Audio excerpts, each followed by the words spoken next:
सो हे hi hello guys. Hopefully आप लोग ठीक ही होंगे। तो चलिए हम अपनी स्टोरी अनोखी मोहब्बत को स्टार्ट करते हैं। स्टार्ट करने से पहले जान लेते हैं कि लास्ट पार्ट में क्या हुआ था। तो लास्ट पार्ट में दादाजी हॉस्पिटल से घर आ गए होते हैं, लेकिन उनकी हालत वैसे ही की वैसी ही थी।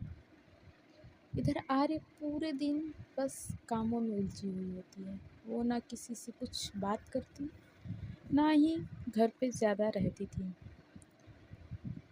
एक रात रिद्धि रूम में बैठकर अपनी पढ़ाई कर रही थी और आर्य भी वहीं बैठ के अपने लैपटॉप में कुछ काम कर रही थी।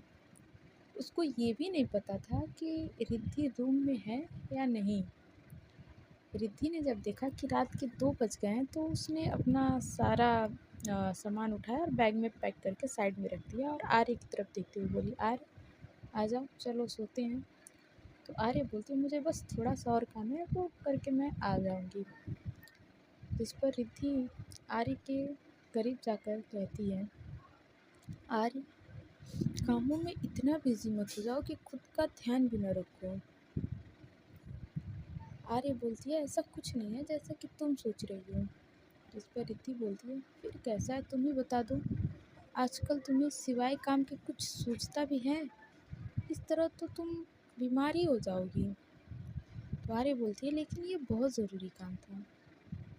आर्य की बात सुनकर रिद्धि एक गहरी सांस लेती है और उसके बालों में हाथ घुमाते हुए बोलती है, काम के साथ साथ तुम्हारी सेहत भी तो ज़रूरी है ना आर्य।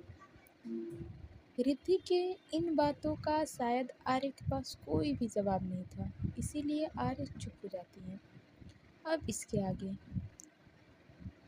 रिद्धि ये बोलती हुए उसे गले लगाती हुई बोलती है, तुम्हें अपना ध्यान खुद ही रखना होगा आर्य। अगर तुम अपना ही ध्यान नहीं रखोगी तो पूरे परिवार का ध्यान कैसे रखोगी? तुम इस तरह से बर्ताव नहीं कर सकती हो। मैं जानती हूँ कि जो कुछ भी हुआ उस वजह से तुम बहुत ज़्यादा डिस्टर्ब हो, लेकिन विश्वास करो आर्य, जैसा अच्छा वक्त नहीं रहा वैसा बुरा भी नहीं रहेगा और जल्दी सब कुछ ठीक हो जाएगा। रिद्धि की बातें सुनकर आर्य की पकड़ रिद्धि पर और कस जाती है। रिद्धि बोलती है, सर में दर्द हो रहा है? तो आर्य अपनी गर्दन हाँ में हिला देती है। तो रिद्धि उसे खुद से दूर करके खड़ी होती है और उसका हाथ पकड़कर पेट की तरफ ले जाती हुई बोलती है, चलो मैं तुम्हारे सर की मसाज कर देती हूँ। रिद्धि बेड पर बैठ गई और उसने आर्य का सर अपनी गोद में रख लिया। फिर उसे अपनी उंगलियों से थोड़ा सा तेल लिया और धीरे धीरे करके अपनी उंगलियां आर्य के सिर में घुमाने लगती हैं। थोड़ी देर के बाद आर्य बोलती हैं, तुम्हारे हाथों में तो सच में जादू है रिद्धि। आर्य की बात सुनकर रिद्धि हल्का सा स्माइल करती है और फिर दोबारा उसके सर पर मसाज करने लगती है। थोड़ी देर के बाद आर्य उससे बोलती है, बस अब ठीक है। ये कहकर उसने उसकी हथेली पकड़ ली और बोली, थैंक यू। आर्य बेड पर अपनी साइड लेट गई और रिद्धि जाकर अपनी साइड लेट जाती है। जैसे ही रिद्धि ने लाइट ऑफ की तो आर्य बोली, आई एम सॉरी रिद्धि, अपनी परेशानियों में मैं सब कुछ भूल ही गई थी। मैं अब तुम्हें थोड़ा सा भी टाइम नहीं दे पाती हूँ।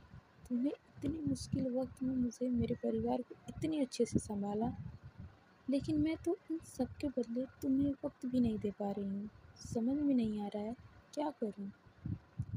न तो अब तक दादाजी कोमा से बाहर आए हैं और ना ही वो कुणाल और जूही अब तक पकड़े गए। इतनी कोशिशों के बाद भी उन दोनों का कुछ पता नहीं चल रहा है। कभी कभी तो लगता है कि मैं ना तो एक अच्छा इंसान हूँ और ना ही एक अच्छा इस घर की बेटी। मैं अपनी जिम्मेदारियाँ अच्छे से नहीं निभा सकती। जिस पर रिद्धि उसके और करीब खिसकती है और उसे गले लगाकर बोलती है, नहीं यार, तुम गलत सोच रही हो। तुम एक बहुत अच्छी इंसान हो। तुमने अपनी सारी जिम्मेदारियां बहुत ही अच्छे से निभाई है, इसलिए किसी भी बात का गिल्ट अपने मन में मत रखो।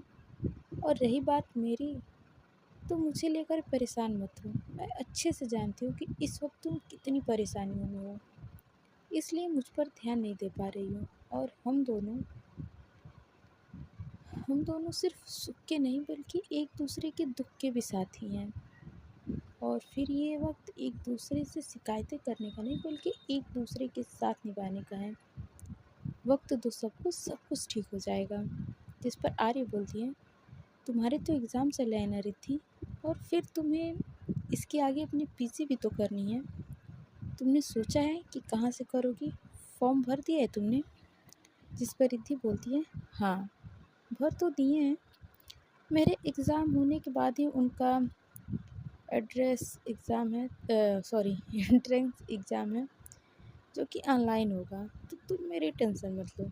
जिस पर आर्य बोलती है, आई एम सॉरी रिद्धि, ये सब तो मेरी जिम्मेदारी थी जो तुम्हें आज अकेले ही करनी पड़ रही है।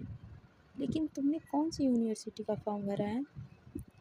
जिस पर रिद्धि स्माइल करते हुए कहती है, वो तो मैं तुम्हें अभी नहीं बताऊंगी यार, एक बार मेरा एंट्रेंस क्लियर हो जाए फिर उसके बाद तुम्हें बताती हूँ, तब तक के लिए वेट करो। रिद्धि की बात सुनकर आर्य भी स्माइल करती हैं। थोड़ी देर बात करने के बाद वो दोनों सो जाते हैं। आज बहुत दिनों के बाद आर्य और रिद्धि ने आपस में कुछ बात की थी, नहीं तो आर्य तो अपनी परेशानियों में बिल्कुल ही चुप हो गई थी। लेकिन रिद्धि को अच्छा लग रहा था कि आर्य ने उसे अपना मानकर आज अपना दिल उसके आगे खाली कर दिया।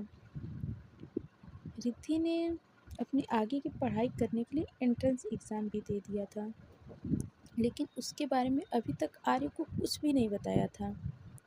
दादाजी के साथ हुए उस हादसे को 4 महीने से भी ज़्यादा वक्त बीत चुके थे। रिद्धि के फाइनल एग्ज़ाम ख़त्म हो चुके थे। इन दिनों रिद्धि ने पूरे परिवार को संभालने की अपनी तरफ से पूरी कोशिश की थी, जिसमें वो काफ़ी हद तक कामयाब भी रही। लेकिन ईशान था जो बदल ही नहीं रहा था। उसने नेहा से काफ़ी दूरी कर ली थी, जो रिद्धि को काफ़ी दिनों से महसूस हो रही थी। एक दिन मौका पाकर रिद्धि ईशान से बोलती है, ईशान मुझे तुमसे कुछ ज़रूरी बात करनी है। तो ईशान भी बोलता है, जी भाभी कहिए। तो रिद्धि सोफ़े की तरफ ईशान को इशारा करती हुए बोलती है, आओ पहले यहाँ बैठो फिर आराम से बात करते हैं। जिस पर ईशान बैठ जाता है और सवालिया नज़रों से रिद्धि की तरफ देखने लगता है। तो रिद्धि बोलती है, ईशान तुमने खुद के और नेहा के बारे में क्या सोचा है? जिस पर ईशान ना समझे से उसे देखते बोलता है, क्या मतलब भाभी? तो रिद्धि बोलती है, ईशान ऐसा नहीं है कि तुम मेरे सवालों का मतलब नहीं समझ पा रहे हो। मैं अच्छे से जानती हूँ कि तुम्हारे और नेहा के बीच में इस वक्त काफ़ी दूरियाँ आ चुकी हैं। मुझे तो समझ नहीं आ रहा कि तुम उसे खुद से दूर क्यों कर रहे हो ईशान। जिस पर ईशान कहता है, ऐसी कोई बात नहीं है भाभी। तो रिद्धि कहती है, ईशान तुम चाहे कितने भी समझदार हो जाओ, लेकिन एक लड़की की मन की बातों को कभी नहीं समझ सकते। एक लड़की सिर्फ सुख में नहीं बल्कि दुख में भी अपने हमसफ़र का साथ बखूबी निभाना जानती है।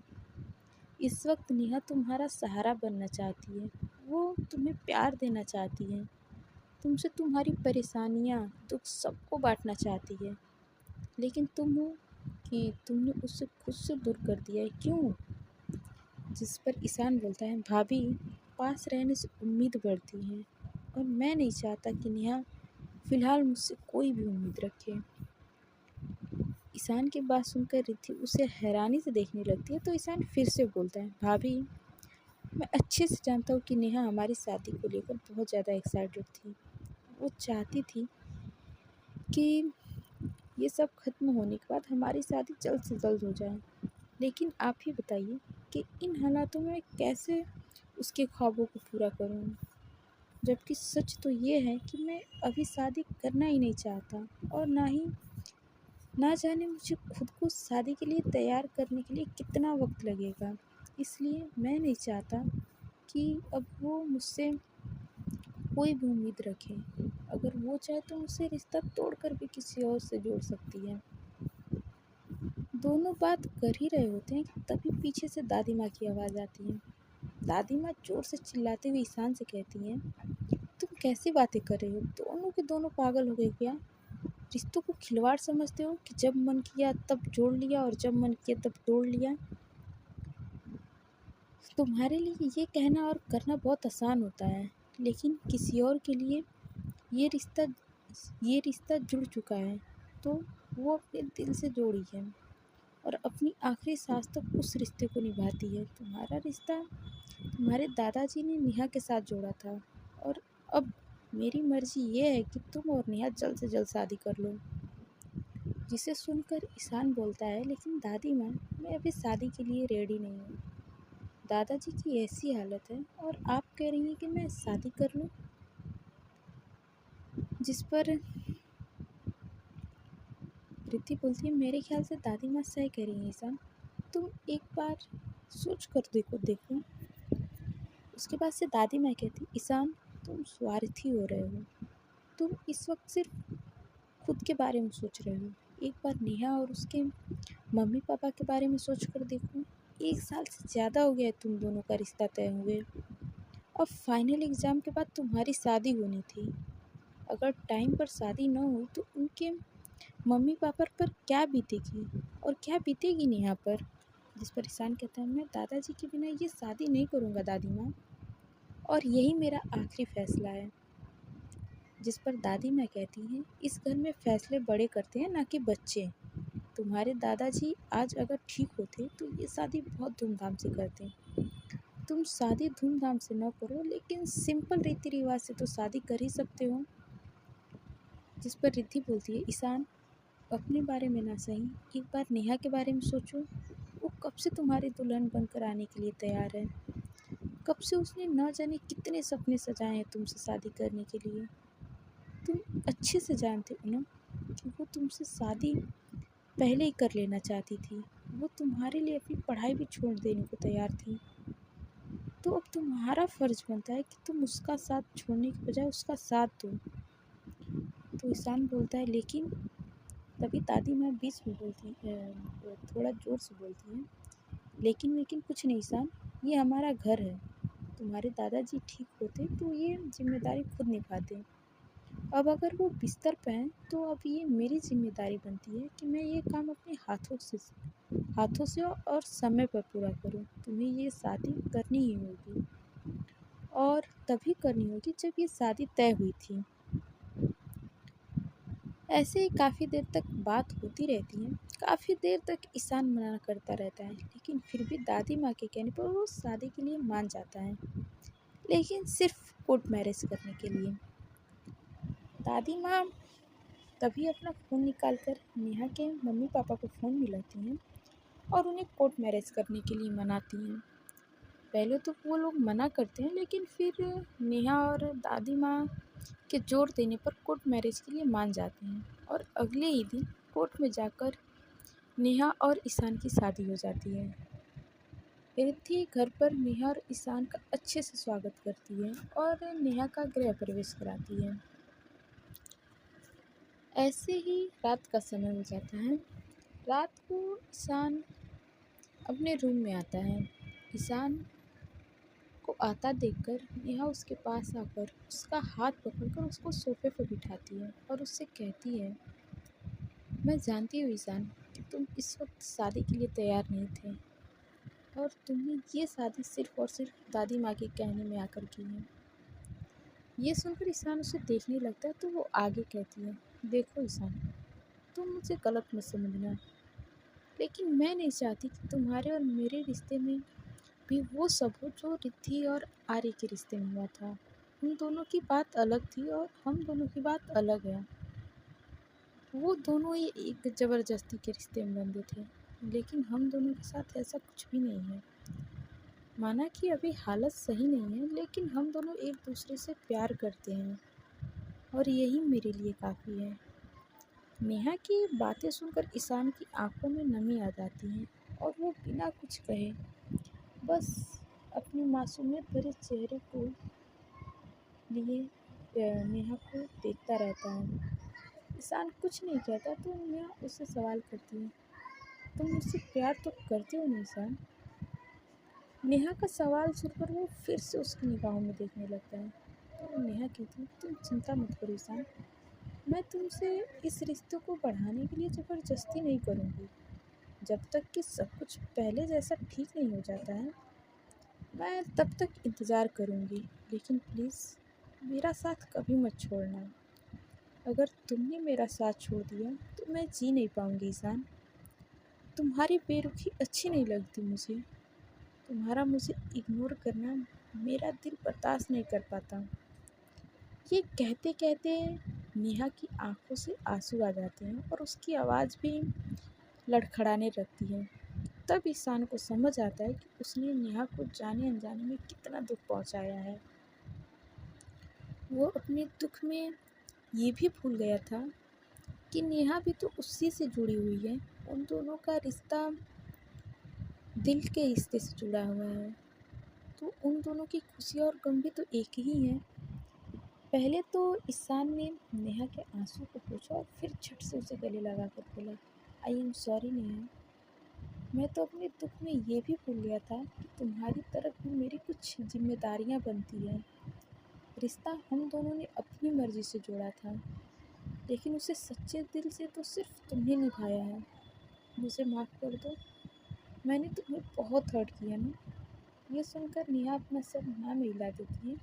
तो ईशान आगे कहता है, और रही बात तुम्हारा साथ छोड़ने की, तो तुम्हारा साथ छोड़कर तो मैं खुद भी नहीं जी पाऊंगा। तुम्हें छोड़ने का तो सवाल ही पैदा नहीं होता है। तुम चिंता मत करो, मैं तुमसे बहुत प्यार करता हूँ और हर कदम पर तुम्हारा साथ निभाऊंगा।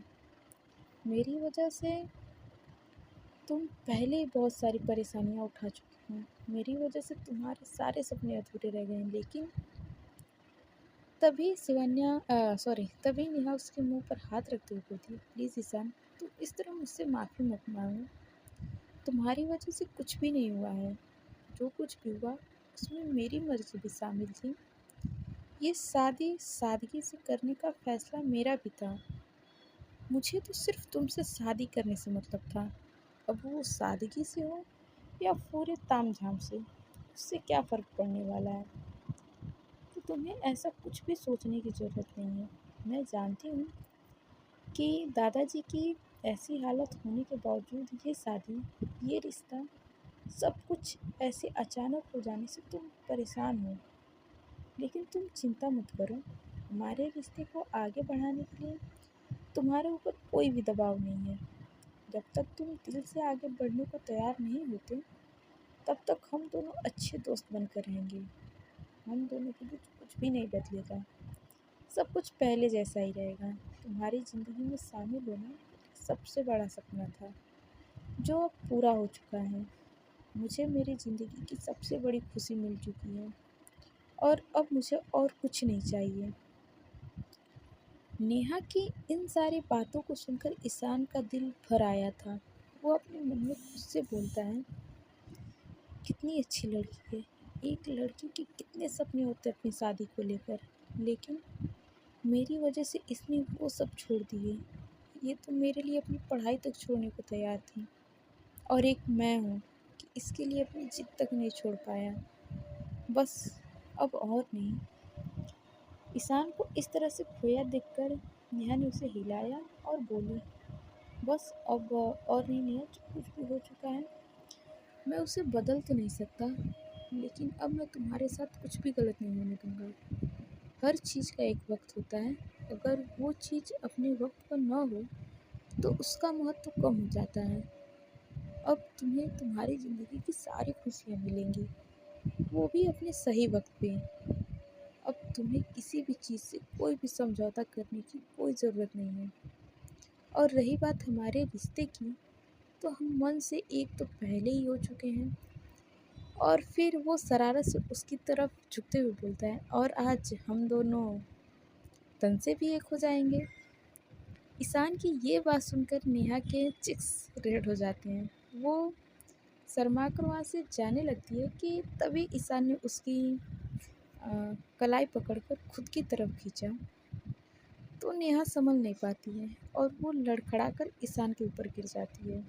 इस वक्त सोफे के ऊपर ईशान और ईशान के ऊपर नेहा थी। नेहा को ईशान की सांसें खुद पे महसूस हो रही थी। उसकी नज़रें शर्म से झुक गई थी। तो ईशान उसके कान के पास आकर बोलता है, स्वीट हार्ट, आज हमारी वेडिंग नाइट है। इसका मतलब तो जानती हो ना तुम। नेहा उसे हाथ से हल्के से मारती हुई बोलती, तुम बहुत बेशर्म हो ईशान। तभी ईशान बोलता है, अभी तो मैंने कुछ किया भी नहीं, अभी से अगर आपकी इजाज़त हो तो क्या मैं। तभी नेहा उसकी बात का कोई जवाब नहीं देती, बस उसके चेस्ट पर अपना सर छुपा लेती है और ईशान उसे अपने बाहों में कस लेता है और वो दोनों तन मन से एक हो जाते हैं। धीरे धीरे करके सबकी ज़िंदगी पटरी पर आने लगी थी। लगभग 1 महीने बाद उन दोनों का मेडिकल का और रिद्धि के पीजी का एंट्रेंस का रिजल्ट भी आने वाला था। कुछ दिनों के बाद आज आर्य के किसी दोस्त की वेडिंग एनिवर्सरी की पार्टी होती है, जिसमें उसे रिद्धि के साथ जाना होता है। आर्य आज जल्दी ऑफिस से आ जाती है और आते ही रिद्धि से कहती है, रिद्धि जल्दी से तैयार हो जाओ, हम दोनों को एक पार्टी में जाना है। जिस पर रिद्धि हैरान होते हुए बोलती है, पार्टी? कैसी पार्टी? तो आर्य बोलती है, आई एम सॉरी रिद्धि, मैं तुम्हें सुबह बताना भूल गई। आज मेरे दोस्त की वेडिंग एनिवर्सरी की पार्टी है, तो तुम्हें उसने मेरे साथ जाना है। जिस पर रिद्धि बोलती है, और तुम मुझे अब बता रही हो? मैं नहीं जा रही, तुम अकेली जाओ। जिस पर आर्य कबर्ड से अपने कपड़े निकालती हुई बोलती है, प्लीज़ मिसेस कपूर, मैं अकेले पार्टी में बोर हो जाऊंगी, इसलिए तुम्हें साथ चलना ही होगा। जिस पर रिद्धि अपने दोनों हाथों को अपनी कमर पर रखते हुए बोलती है, अच्छा जी, तो तुम मुझे पार्टी में इसलिए ले जाना चाहती हो क्योंकि तुम पार्टी में बोर हो जाओगी। जिस पर आर्य उसके करीब आकर कहती है, नहीं मिसेस कपूर, मैं तो बस मजाक कर रही थी, ऐसी कोई बात नहीं है, वो तो तुम्हारे बिना जाने का मेरा मन नहीं है। इस पर रिद्धि उसे टालते हुए बोलती है, आर्य लेकिन मैं क्या करूँगी जाकर। तो आर्य उसके पास आकर बोलती है, वही जो मैं करूँगी, अब नो मोर बहाना, जाओ और जल्दी से तैयार हो जाओ। रिद्धि बोलती है, ठीक है, चलती हूँ, और वो कबर्ड से अपने कपड़े निकालने लगती है। तो आर्य से पूछती है, आर्य क्या पहन कर चलूँ? तो आर्य हैरान होते हुए बोलती है, मिसेस कपूर क्या हुआ है आज तुम्हें, तुम्हारी तबीयत तो ठीक है ना? तो रिद्धि कहती है, क्यों, क्या हुआ? तो आर्य बोलती है, वो आज तक तुम्हें कभी ऐसा सवाल नहीं किया, फिर आज क्यों? जिस पर रिद्धि उसके पास आकर उसके गले में अपनी बाहें डालकर बोलती है, वो बात कुछ ऐसी है आर्य, आज मुझे आपके साथ आपकी फ्रेंड की पार्टी में जाना है, और ये पहली बार है जब आप इस तरह से मुझे अपने साथ अपनी किसी फ्रेंड की पार्टी में ले जा रही हैं। इसलिए आपसे पूछना तो बनता है ना कि आप अपनी वाइफ को कैसे कपड़ों में देखना चाहती हैं। तो अब टाइम वेस्ट ना करिए और बताइए कि मैं क्या पहनूं। सो फ्रेंड्स, आज के पार्ट में बस इतना ही। मिलते हैं नेक्स्ट पार्ट में और जानते हैं कि आने वाले पार्ट में क्या होता है। तब तक के लिए bye bye, tata, take care, bye everyone.